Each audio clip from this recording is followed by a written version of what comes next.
तर यांचं म्हणणं असं आहे की tell me one most important thing about this universe जी मला किंवा कुणालाही माहीत असावी. एक आहे, सांगतो.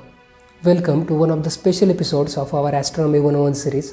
एपिसोड स्पेशल आहे कारण आपली ही ॲस्ट्रॉनॉमी 101 सिरीज ज्याच्यामध्ये पूर्ण आपण युनिवर्स एक्सप्लोर करतो आहे आपल्या मराठी भाषेमध्ये, one episode at a time. त्या सिरीजचा हा 50वा एपिसोड. हे व्हिडिओ बघताना एकदा तुमच्या हाताकडे नजर टाका. हातावर दिसणाऱ्या तुमच्या त्या शिरा, त्या शिरांमधून वाहणारं ते रक्त, त्या रक्ताला तो लाल रंग देणारं हिमोग्लोबिन प्रोटीन आणि त्या प्रत्येक हिमोग्लोबिनच्या मॉलिक्यूलमध्ये असणारे 4 आयरनचे ॲटम्स. हेच रक्त जिथं तयार होतं त्या हाडांमधला तो कॅल्शियम आणि प्रत्येक सेलपर्यंत पुरवला जाणारा तो oxygen. Each and every atom in our body was once a part of a star. लाखो करोडो वर्ष जगल्यानंतर एक तारा जेव्हा मरणाच्या दारात येतो, तेल संपल्यानंतर एका दिव्याची ज्योत जशी शेवटचं फडकते आणि विझते, तसंच ज्या गॅलेक्सीमध्ये तो तारा आहे त्या पूर्ण गॅलेक्सीपेक्षा सुद्धा ब्राईट एकदम ब्लास्ट होऊन तो तारा फुटतो आणि जन्म देतो तुम्हाला मला घडवणाऱ्या प्रत्येक एलिमेंटला. So technically each and one of us is made from star stuff. आपल्या या युनिवर्समध्ये atom cannot be created nor be destroyed.